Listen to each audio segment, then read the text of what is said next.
Your mission is a simple one. Rendezvous and rescue. Paradrop outside the Riza facility. Rendezvous with the Resistance. Grab Dr. Hinzelman. Grab the cure and get out. Be prepared, lads. This could be a bit of a sticky one. It's not just Jerry. There will be ghouls and machinations to tend to as well. All the allies are in on this one. That just shows how serious this little show is. Getting inside will be the first task at hand. Watch out for Nazi experiments and tests. Gather any information you can. You Yanks, don't get trigger-happy too quickly. You will have a better go at it if you keep it quiet for as long as possible. The Nazi boffins may have dreamed up some gubbins that can make your job easier. Grab what you can and destroy everything else. You will have no backup and no resupply. Once you are in, you are on your own. But not to worry, the extraction will be straightforward, so long as you stick to the timing. You will need to bring all of your skills, equipment, and knowledge to bear. Adapt as necessary. Innovate as required. Overcome as expected. There is more than one path to success. Whatever it takes, chaps. There is no room for failure. Oh, and one more thing. If you are wounded, save the last bullet for yourself. You don't want to fall into their hands alive.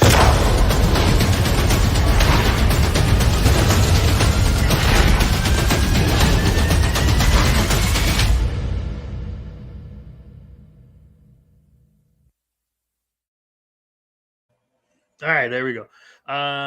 Thanks for stopping in tonight. We're going to be talking about quite a few things, really. The main thing we're going to talk about is what is a story in the Slaughterville RPG. And my kids and I, we just played the game last night. I took them in fresh. Like they didn't know the system. They didn't play before, and they were up. And we used pre-gens, but they built a character in about 5 minutes. I handed them the book. I said, I don't want to help you. You need, tell me how well you can learn it. 5 minutes, they had a character built, maybe 8 around there. And then they learned to play pretty much. I mean, there were some things we didn't get into, but they pretty much had it down in just a few rounds. And that's what I'll show you when we get into it. But before we do, there's a couple of things I want to show you. One is, this is Worthy Chaos Comics Redemption. It's her 5th one, and she could use a hand getting up there to the 1,000. That's her goal, but she got plenty of days to go yet, and I know she'll hit it like all the other times. But yeah, so if you get a chance, come out and hit that up. Also, the Project Reese has funded. I got. Where did I put it? Don't tell me. You know where I put it, so why don't you just tell me? Where did I put it? Oh, it's over here. I have games all over this place. But I did get the Stalingrad Z, which is the one before this one here. And I got to say, it's pretty neat. I think you'll like it. Grab this one. It's supposed to be, have more features and so on, because, it's the next one in the series. And I've seen the next, how many games did he show me? 2 or 3 into the future. And that's pretty cool. I'm pretty excited for it. Now, another one was done by a friend of mine, Mike Barron. You might know him from making The Punisher. And he's doing this book here called Bronze Star. So if you like Old West stuff with supernatural, you can't go wrong. I read his Thin Blue Line, and I did not read Private American yet, but I do have it over here sitting waiting to be read. So yeah, we do comics as well as the games and stuff. But yeah, so I backed this one, of course. And yeah, I just want to give a shout out to a couple of people I know and see where we go from there. But in the meantime, before we get going, I need to show you this, and I need to have your opinion. So after you watch it, drop a comment in there and let me know what you think. Okay? I'm not going to say anything. Oh, except it doesn't have the voice yet. So bear that in mind. You're not going to be reading it. Somebody will be talking to you.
So there you go.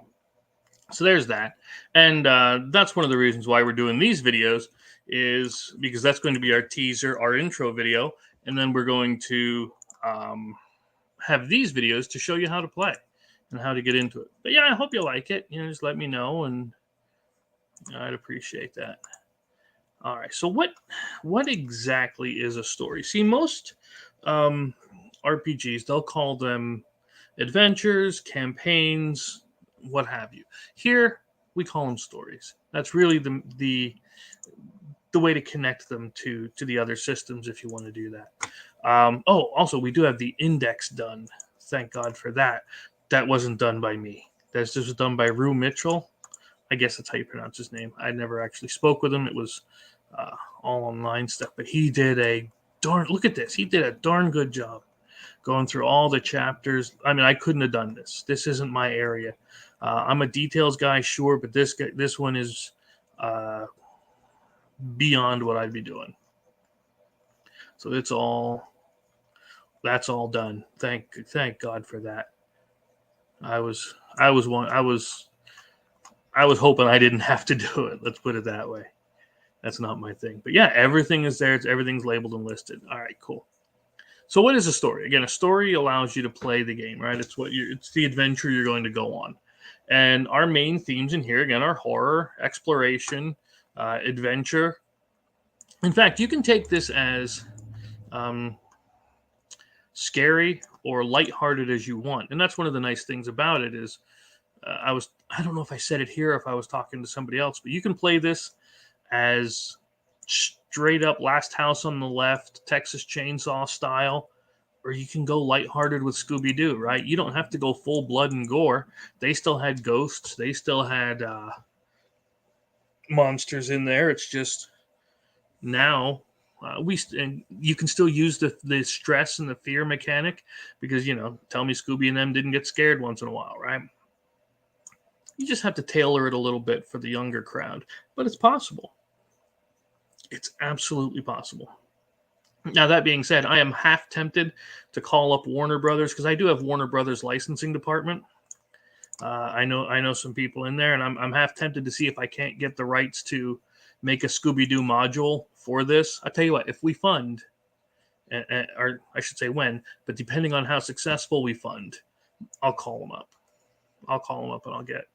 And I'll see about getting the rights to do a Scooby-Doo module for it, just for the fun of it.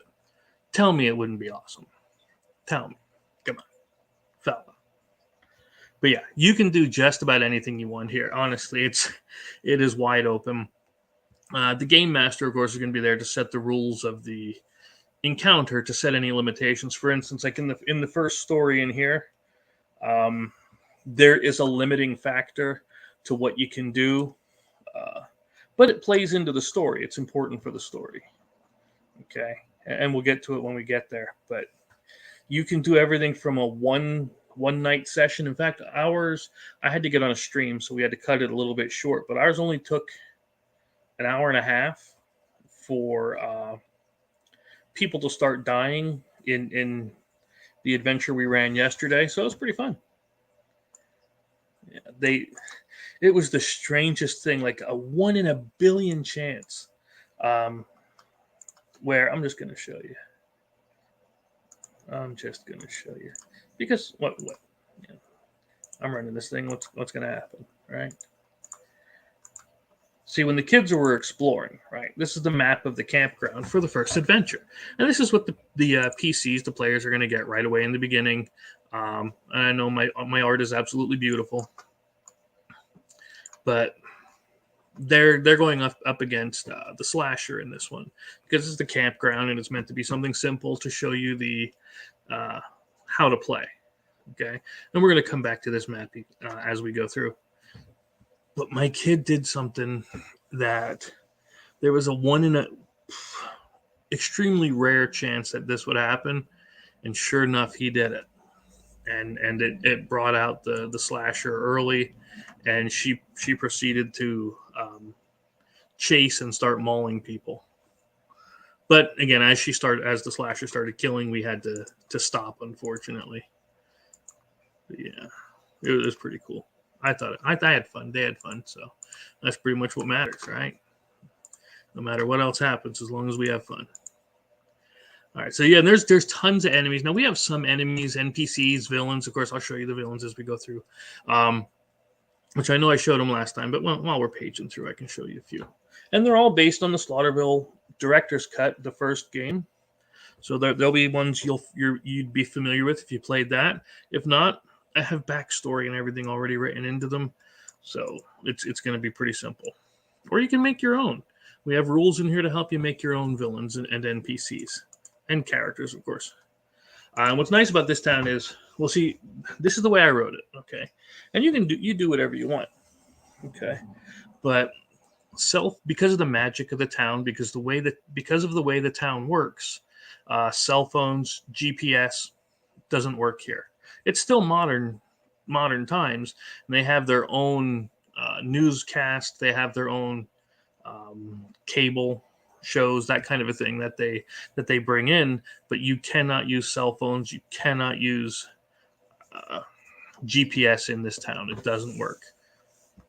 So, and also the reason they don't work is because the town is what's called malleable, which again, I know you know what malleable is, but so and the people of the town that are not aware, they're not awake, they don't know what's going on, to them it's all normal.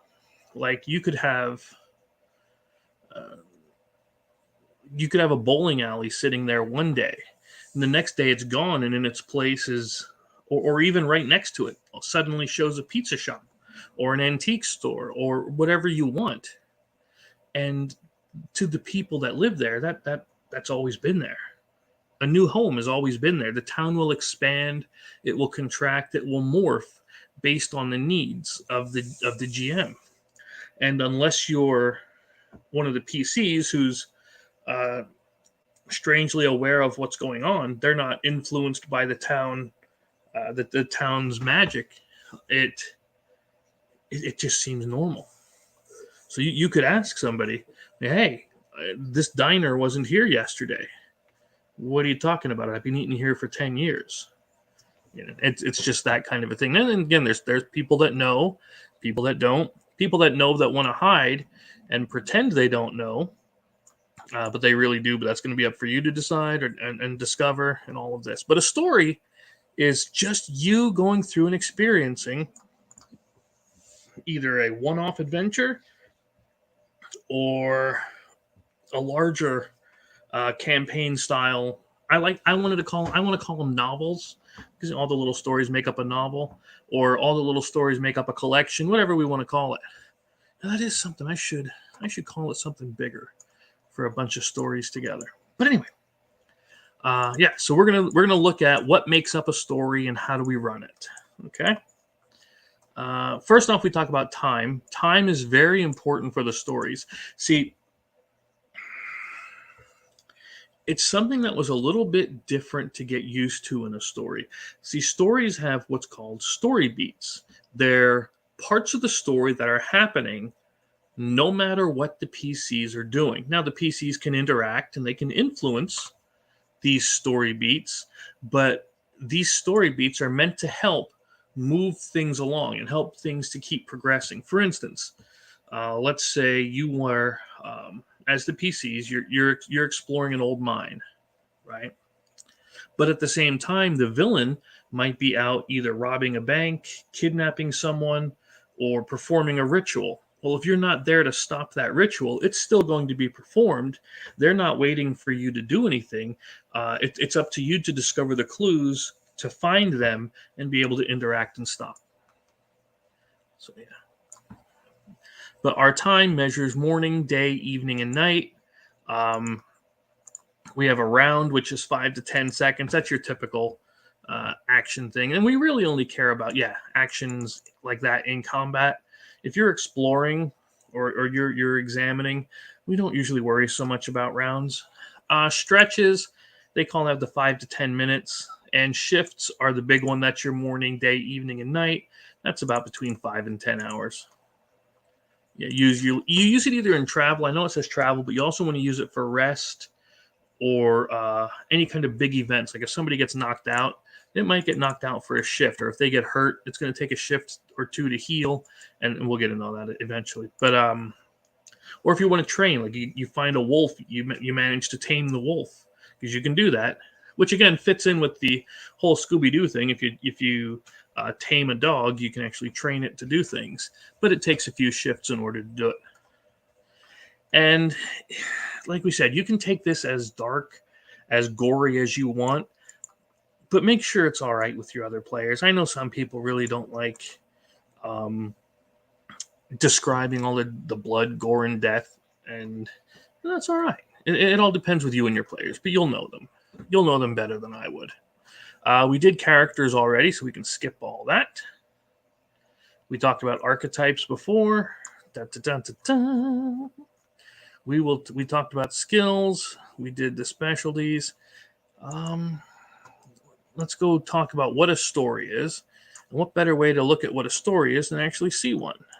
Oh, I added this to the side of the books too, so that this will print and it'll actually be on the outside pages, so that if you're flipping through the pages, you can see instantly what chapter you're on. Just thought it would help you out quite a bit. Thanks, bud. Took me a few months to do this so far. So, but it was, well, I know it's well worth it, because I enjoyed the crap out of running it yesterday. But this is our first story, the one that's actually included in the book. And we called it Welcome to Slaughterville, because typically it's going to be your first one that you run, unless you've run a few with me already, which if you have, cool. Each story is going to come with a prelude and your intro.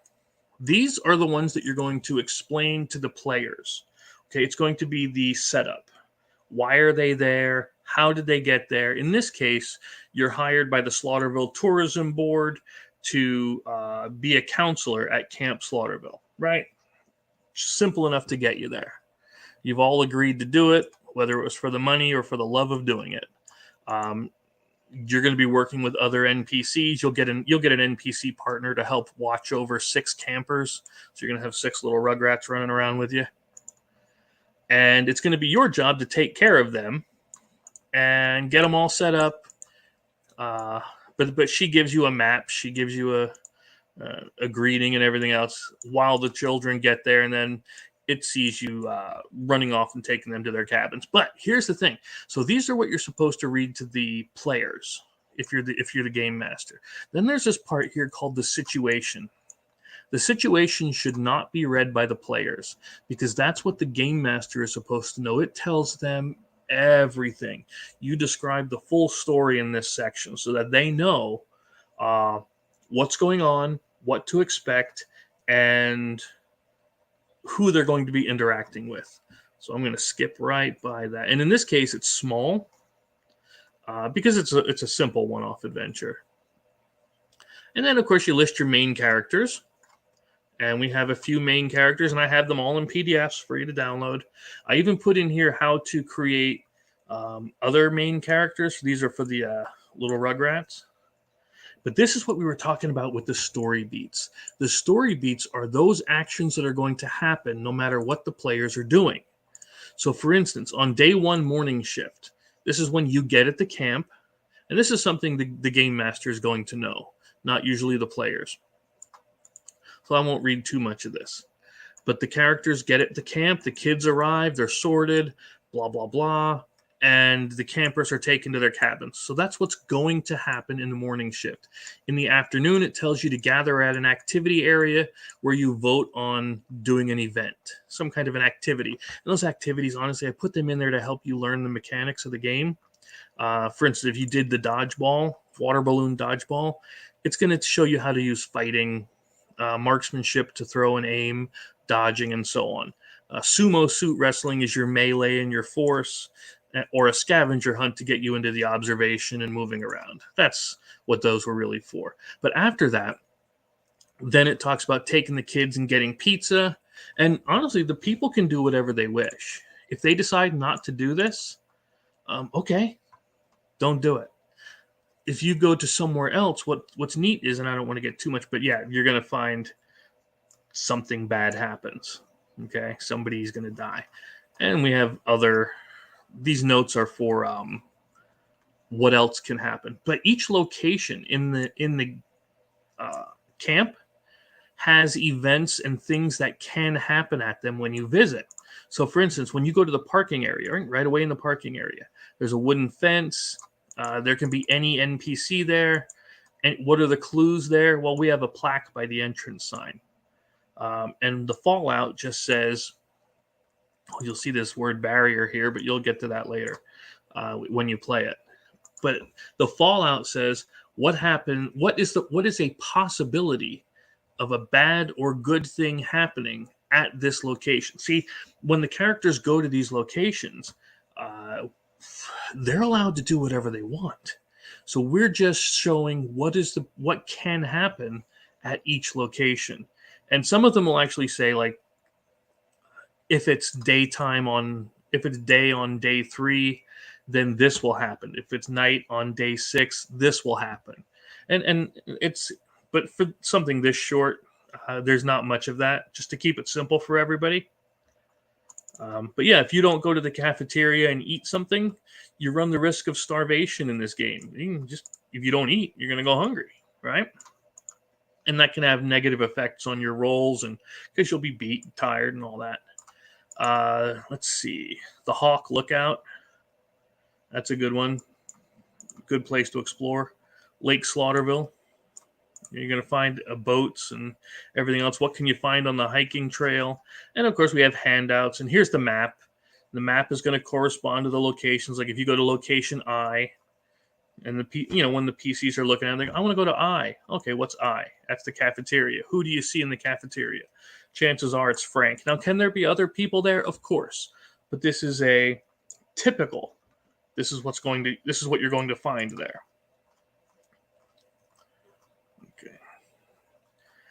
And it's also broken down into what's called zones. And zones are important for moving, for interacting. But it also just helps to group things together and make it easier for the game master to run it. Zones are pretty much what you can see within a certain distance. Is there a hard and fast set rule for zones? No, because you can have zones inside of a building. For instance, if we were in this administration building, this would be one zone. This could be another. These two that are behind the doors would be two different zones. So it doesn't matter the size so much as accessibility. Where can you be located? And I know it would be, and we are going to do actual live playthroughs. And don't worry, all this stuff will be PDF too. We're going to do actual live playthroughs to show you how to play this game. But eventually there's going to come a final confrontation. Now, the final confrontation this is the end of the story. Okay, either this one here can only end in two ways. You either escape or you die. And it tells you it can be a part of a standalone story, blah, blah, blah. I don't want you to read too much into that. But that's the basics of a story, is the game master, depending on whatever villain you have, like this is the Headless Horseman. Okay, why is the Headless Horseman there? What's the point of it? What are they doing? And the prelude is going to, we'll get into that location, and we'll get into all of that. Is going to give a short summary of the story.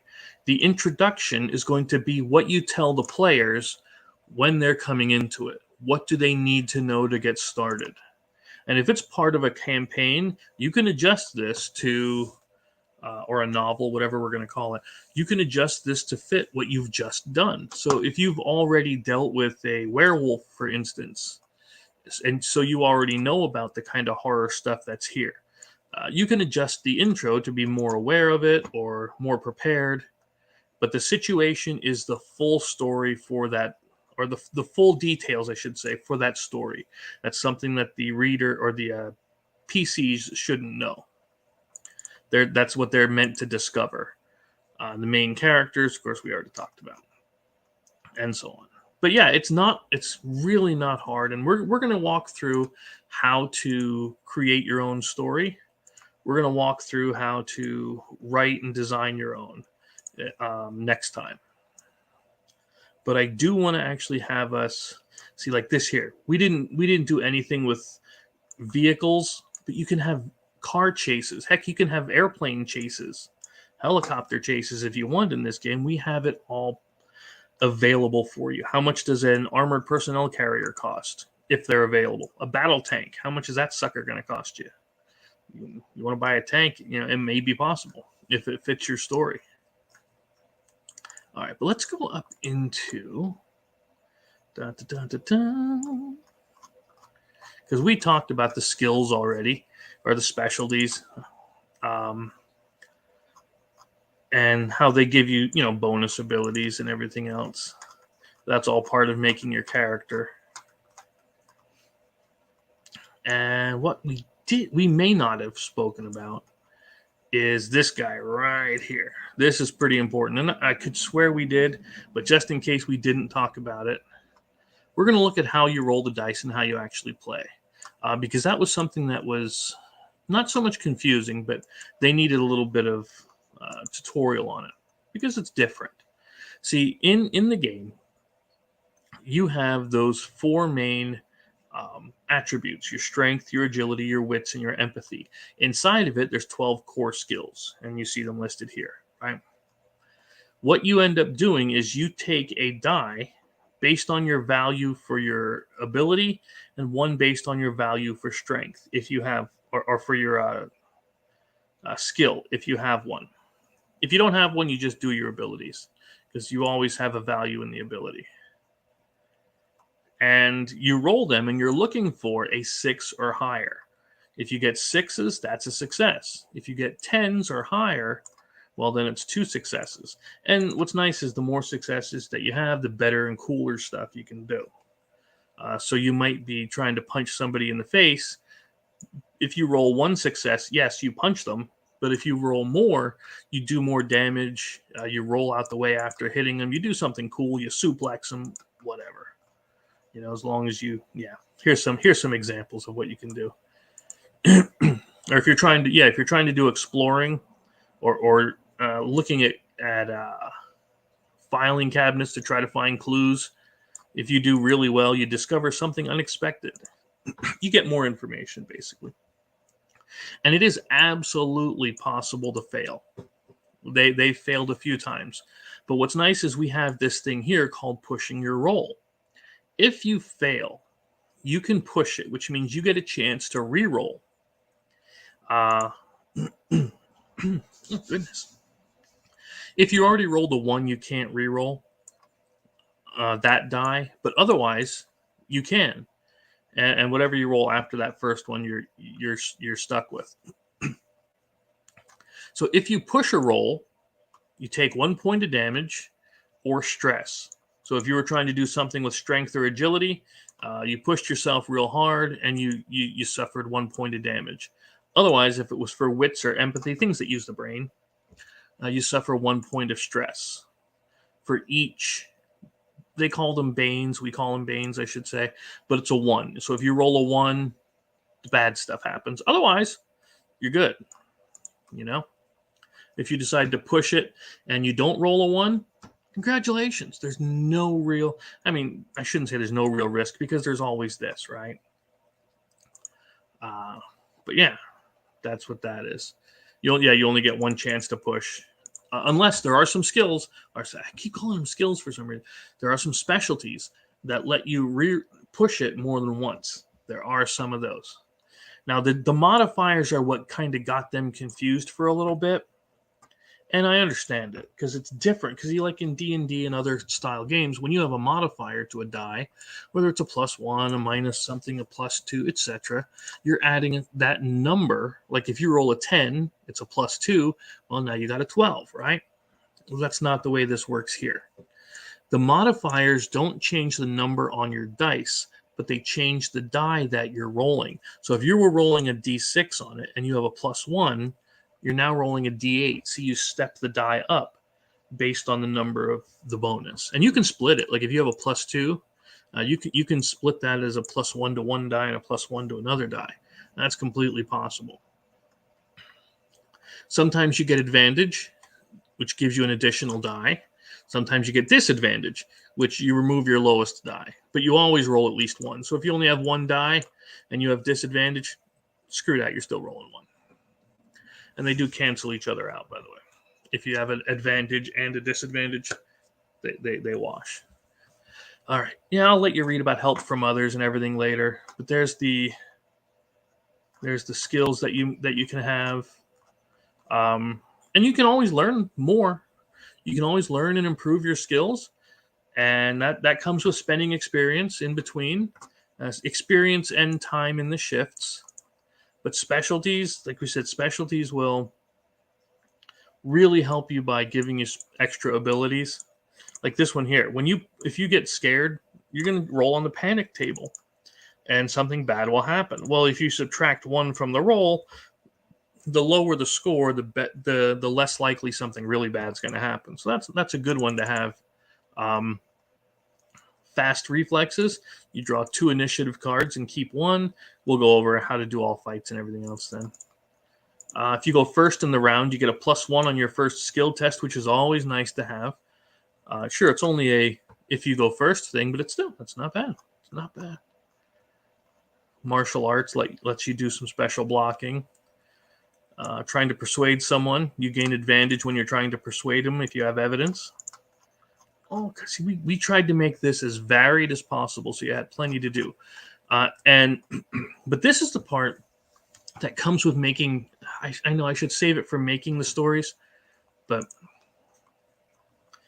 it's part of the stories themselves with the maps and the zones. Now you don't need maps technically. You can do the theater of the mind thing, but I prefer using maps, and it's built expecting maps and at least tokens to track the characters. If minis, when we don't sell minis, but you can use any ones you want. But you should at least know where the zones are, even if you have to draw it out on paper, or we use a dry erase, one of the vinyl mats. And of course, we have range, short, medium, long, extreme, and they're pretty self-explanatory. Now, each round, again, we said is 5 to 10 seconds, and really this is only done if you're in combat or in a chase or something similar. And the initiative, you're going to actually draw these initiative cards, and they're just numbered 1 to 10. Or you can roll some 10-sided dice and do it that way if you don't have the cards. And they're going to tell you who's going in what order. So that's the only way we calculate initiative here. We don't have anything unless there's some specialties, but otherwise that's how we do it. Surprise is if you're real sneaky, you can go first on a thing.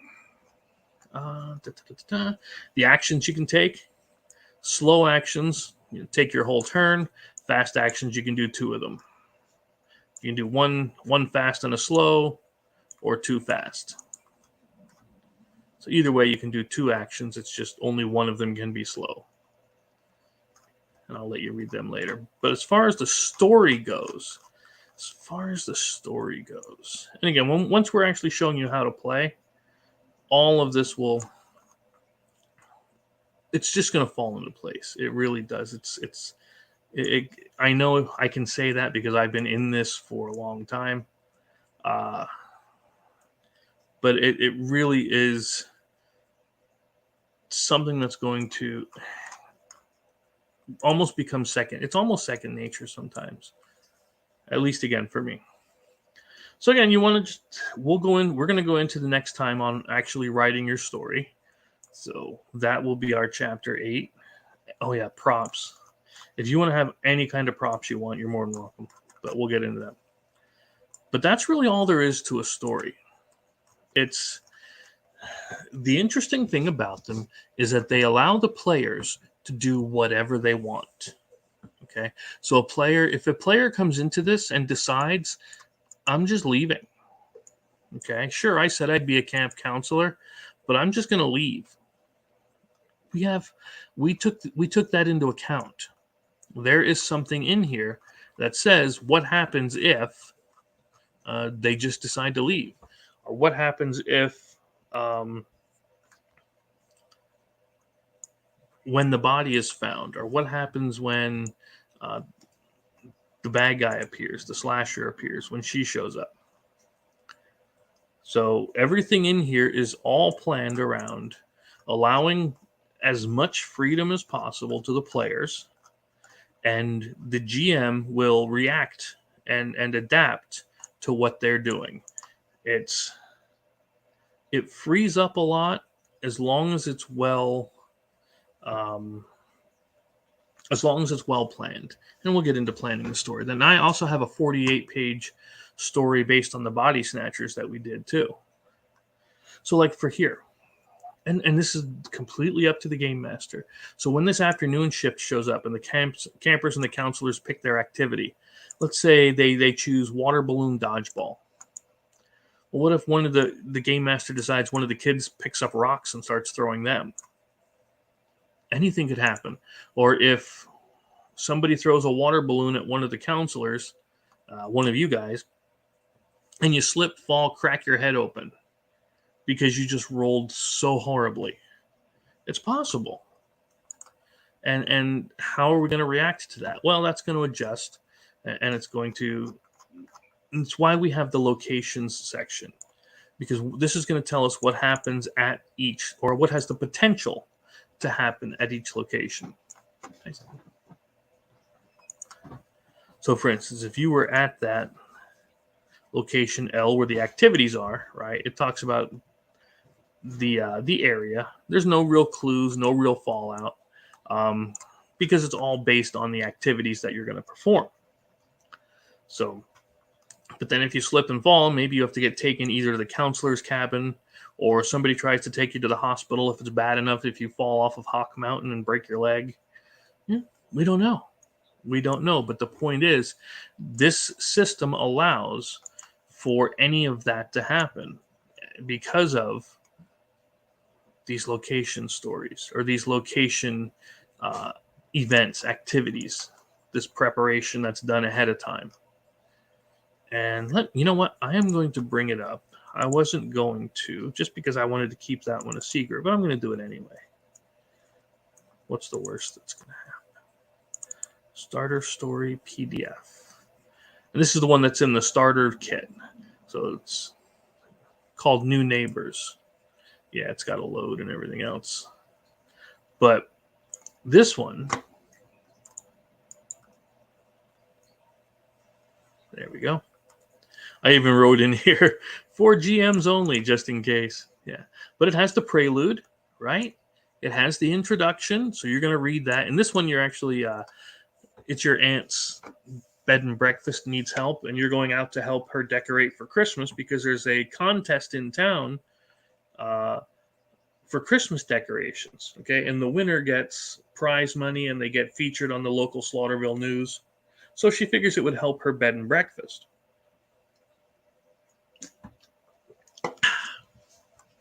And that's what you're there for.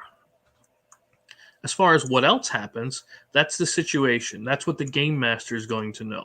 And you can see that one's quite a bit bigger than the other one. And we showed the main characters. We have pre-gens, or you can make your own. We gave you the ability to make your own. Now, the story beats, okay, talk about everything that's going on.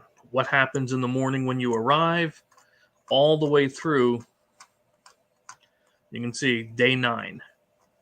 So this one lasts for 9 days. But each location also has what's the location, who are the NPCs that are there, what are some of the clues, if you find them. See, that's just it. You may not find these. Some of these clues can only be found if you really, really search. Sometimes even if you sneak in and break in, because they're well hidden. Or like this one here, the town hall. Okay, town hall has something that's happening on day 1, day shift, but after that, that's not going to happen anymore. Once this is over, it's only happening then. Same thing with the funeral home. When is that going to happen? And what's the fallout for it? Hardware stores, general store. There's a lot that's going on here. And what we had to do was plan each location. So we make our maps and we know what's going to happen at each location, depending on the day. And again, they can be adjusted. Like this one here, House 3. NPC is Carolyn. Talks about her, the fallout, and what can happen there. Now, you can have her appear on any day in the house. Whenever, if they ever visit, they may never even visit there. They may never go there. We don't know. But the thing is, we're planning that ahead of time. There's some handouts, and it shows the final confrontation then, as well as the aftermath. This one has 3 different possible endings, and then we get into the maps. And that is pretty much what a story is. It's a collection of everything that is involved in telling, telling the story, and giving the players an adventure, something to do.